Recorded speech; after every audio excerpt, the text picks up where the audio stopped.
to duel!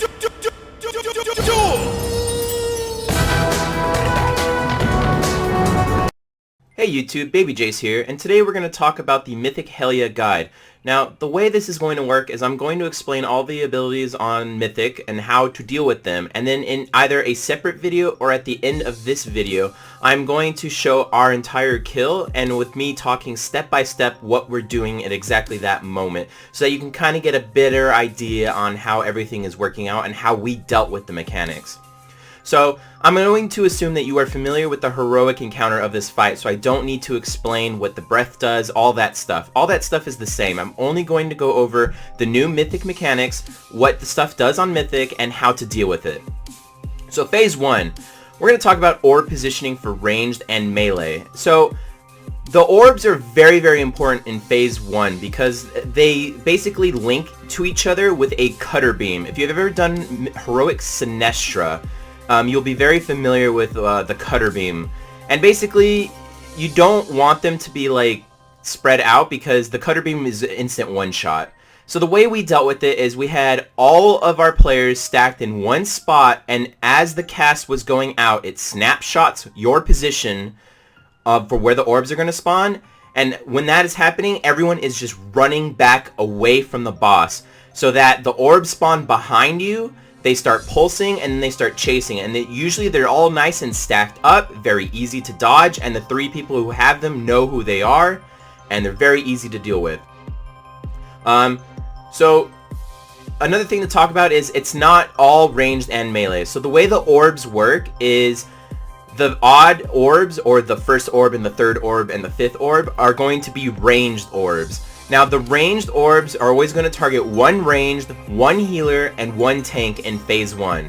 Now, the even orbs is the exact same thing, except it's a melee instead of a ranged. Note, however, in Phase 1, healers cannot be targeted 2 times in a row. So, if you were targeted by the last orb as a healer, you do not have to worry about being targeted by the next orb, because it will not target you.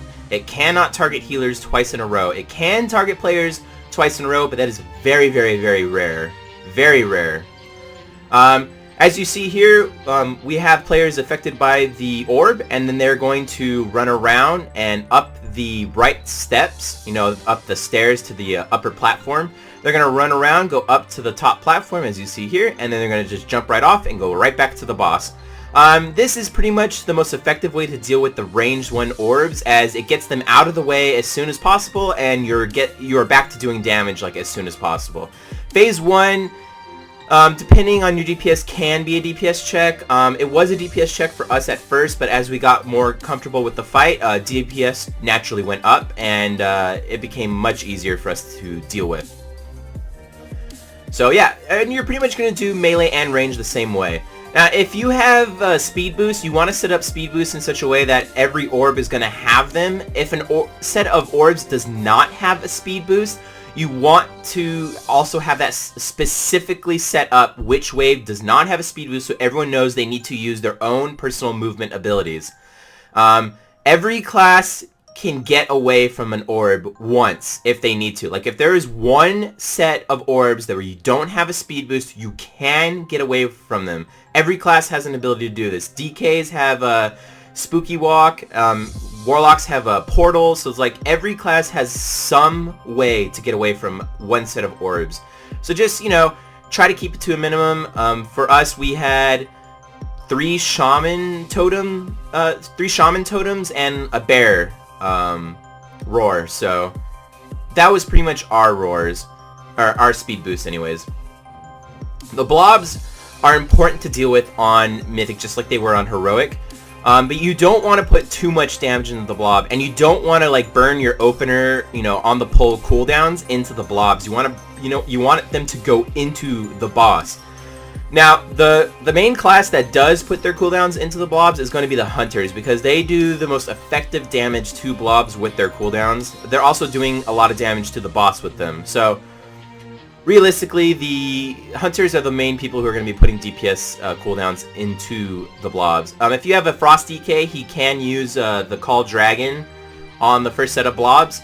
as long as you use it close to the boss so that it still hits the boss. As long as it hits the boss, it's good. And if it hits the rest of the blobs, that's even better, because not only do your damage go up, but it means people get off the blobs sooner, so they're on the boss faster.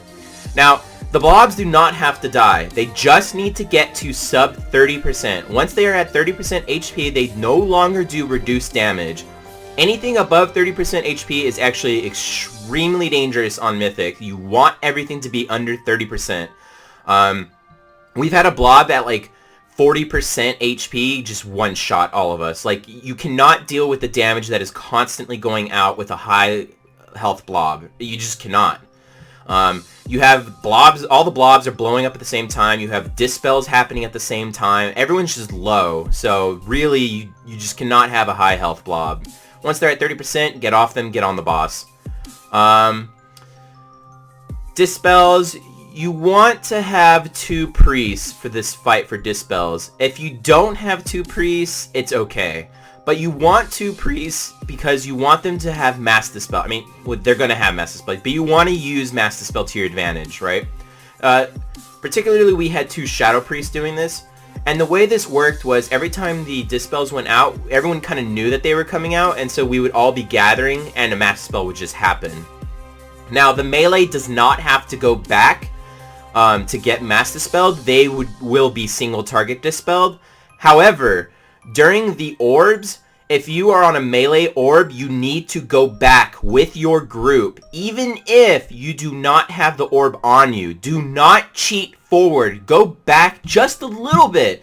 You just have to go back just a little bit and to the left, and not only do you get out of the orb, but you get mass dispelled. And this is very, very important, because if you are constantly cheating forward, that means the healers are going to constantly have to single target dispel you, and that just makes things a lot harder on them than it needs to be. You will literally be out of melee range for like a second or 2. It is not that much, and it makes the fight go a lot smoother. So please do not cheat forward. It is very rough as melee when all the orbs go on melee and we're all up in the front and there's just like nowhere to fucking stand. So please don't cheat forward. Go backward with the group. It sucks at first, but it's not that big of a deal. Same goes with the range. You want to not cheat forward. If you do not have mass dispels available to you, holy shit, you're going to have a rough ass time. But there is a way to get around this. If you have a Warlock, you can have your 4 healer dispels plus the Warlock's imp dispel. And as far as I've been told, it is not too big of a DPS loss, if any at all. So make a macro to have your Warlock dispel. Usually what you want to do if you're going this route is you want your Warlock to be dispelling the tank. So have 2 macros that dispels either tank and use it depending on whatever tank gets the, the debuff. And you want to have your other 4 healers just dispelling everyone else.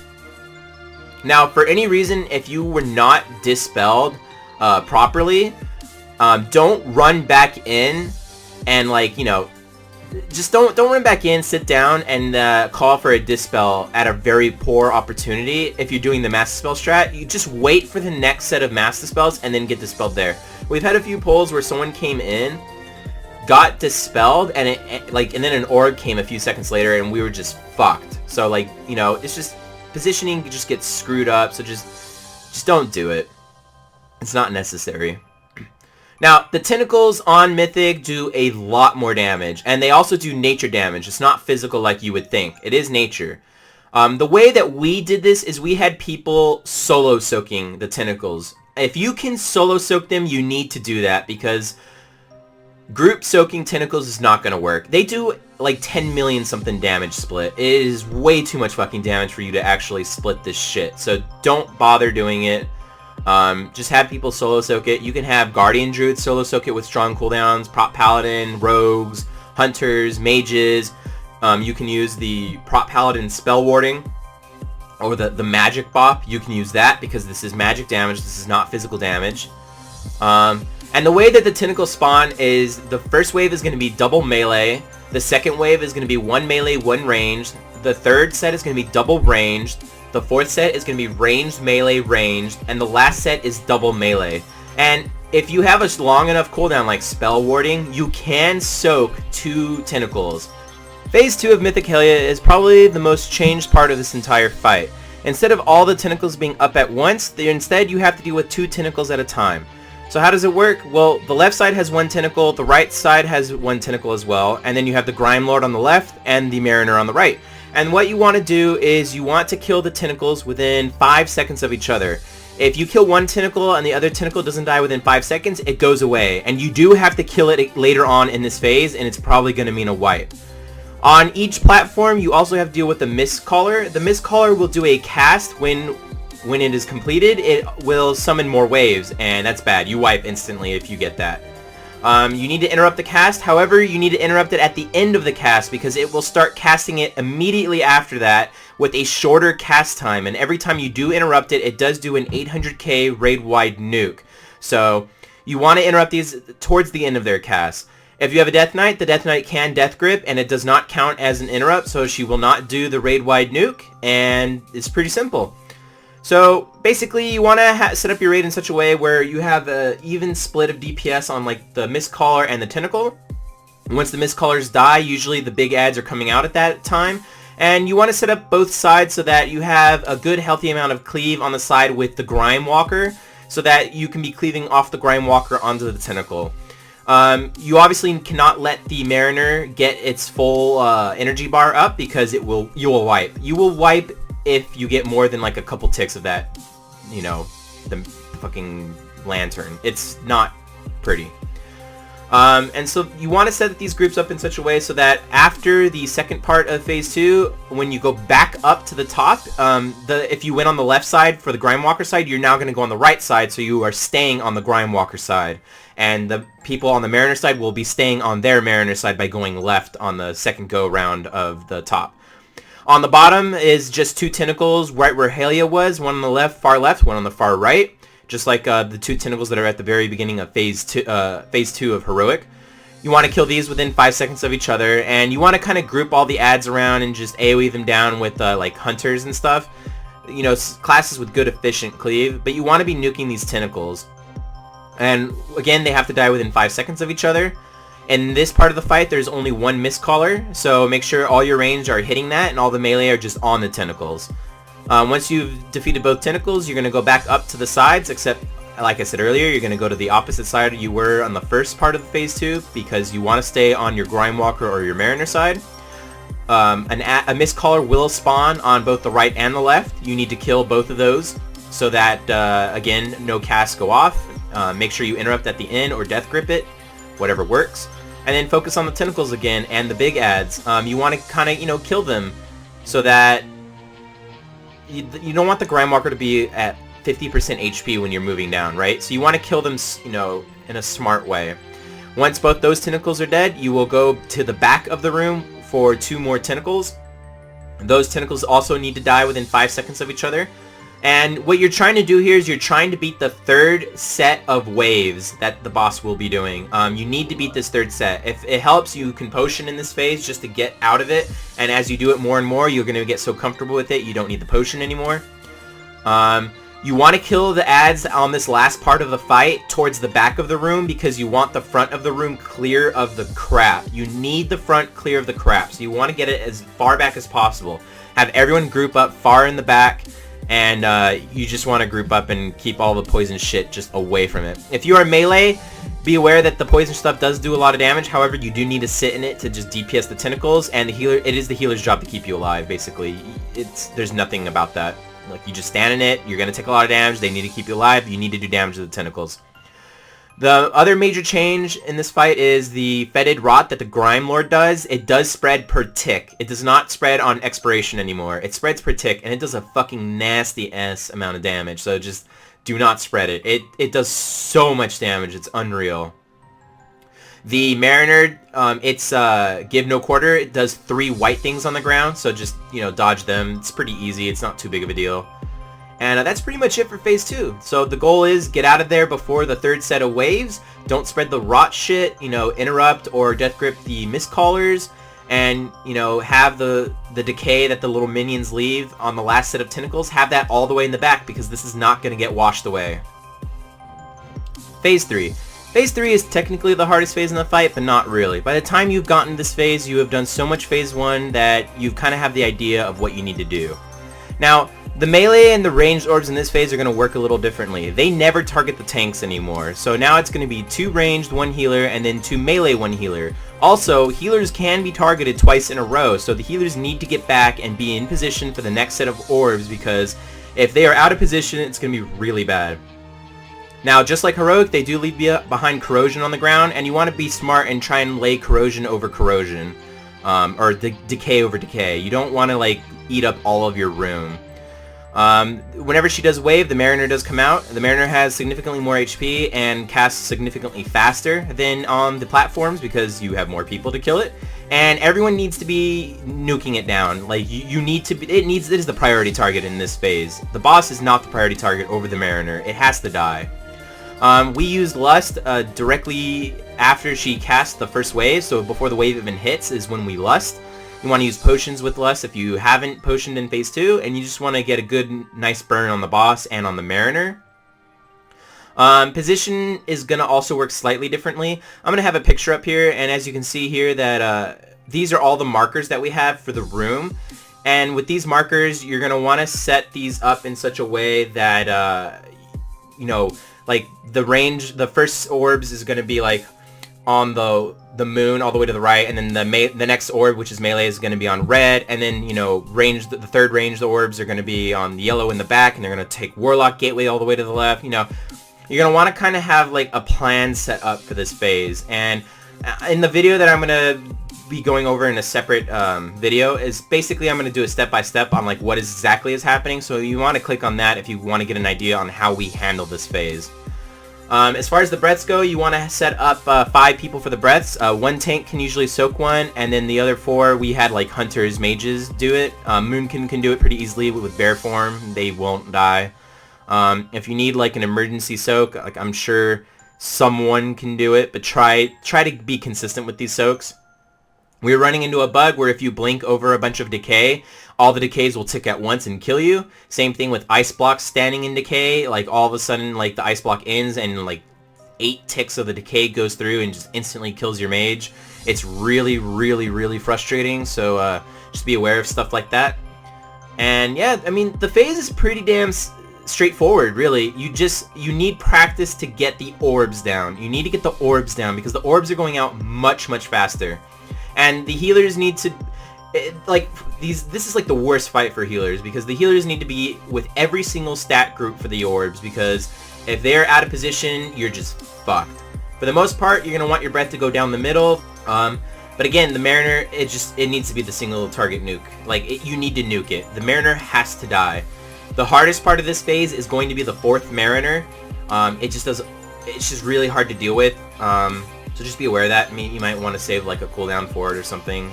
Just be aware the 4th Mariner is the roughest part of the entire fight. The waves at first don't really do too much. We kind of had like a SLT and like a warrior shout on the first couple of waves. But the 3rd and 4th waves start hurting.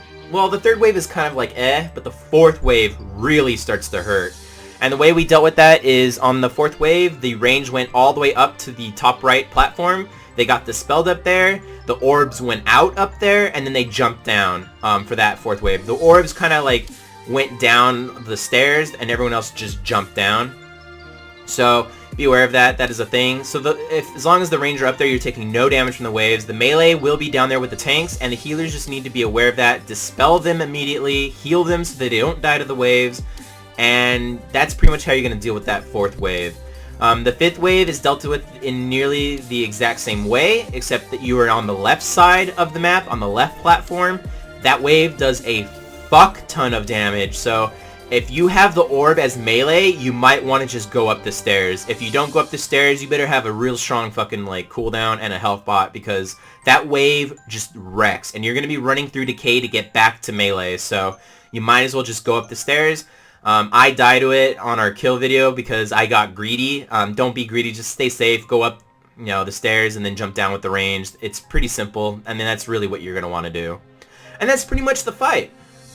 This phase is really nothing new. Like, it's just, you're dealing with orbs the entire time, which is, you're used to it from phase 1. You just need to get used to it in this phase. And you just need to get used to really nuking those, Mariners. The Mariners are so important to nuke because you think, oh, you know, I won't hit them. They don't have much HP. They died really fast in phase 2. What harm could it be? They have a lot of HP. They don't die as fast as you think they were. They do get their cast off a lot, and they die within like the first 2 ticks of their cast. That's very, very dangerous. So make sure you are aware of that. I guess I completely forgot the breath mechanic. When you soak, you get a debuff that lasts 8 seconds, and if that heal absorb is not gotten rid of in 8 seconds, you get transformed into a mist caller. To break them out of the MC, you just hit them below 25% HP and they get out. Don't dot them up, just use single target abilities. Do not dot. If you dot them up, they're probably going to die when they break the MC because dots do a fuck ton of damage. So be aware of that. The minions, you kind of don't want to kill them on bad spots throughout this phase, and as the phase goes on, they start spawning with more and more stacks. So by the end of the fight, they're starting the melee for 800k, so everyone needs to single target nuke them down, like CC them and just nuke them. They have low HP and they have to die because they will start meleeing for 800k and they will kill your range very, very fast. The melee ones were usually never a problem. They got cleaved down pretty healthily, and, you know, we just swapped to them whenever we needed to towards the end. But the ranged ones were the problem, so you just need to swap to them and nuke them, because they do spawn, like, at the end of the fight with, like, 40 stacks. Maybe not actually 40, but they do spawn with a lot at the end.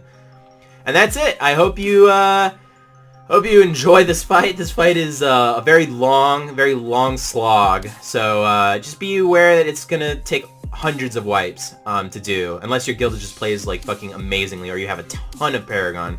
It is a very, very rough fight. So yeah, right in front of you there is something you can click that'll bring you to the kill video that we did, and in this video I will be going step by step over exactly what we are doing, so you can get a general feel on like how we are doing the fight, how, you know, what we're doing in this phase. I'm gonna explain stuff like, alright, so Ranger getting the orbs now, okay, so now Melee is getting the orb now, okay, so now here comes Slimes, we'll make sure you're nuking those Slimes, you know, stuff like that, in case you really need that. And other than that, I hope you like, subscribe, and I'll see you on the next video.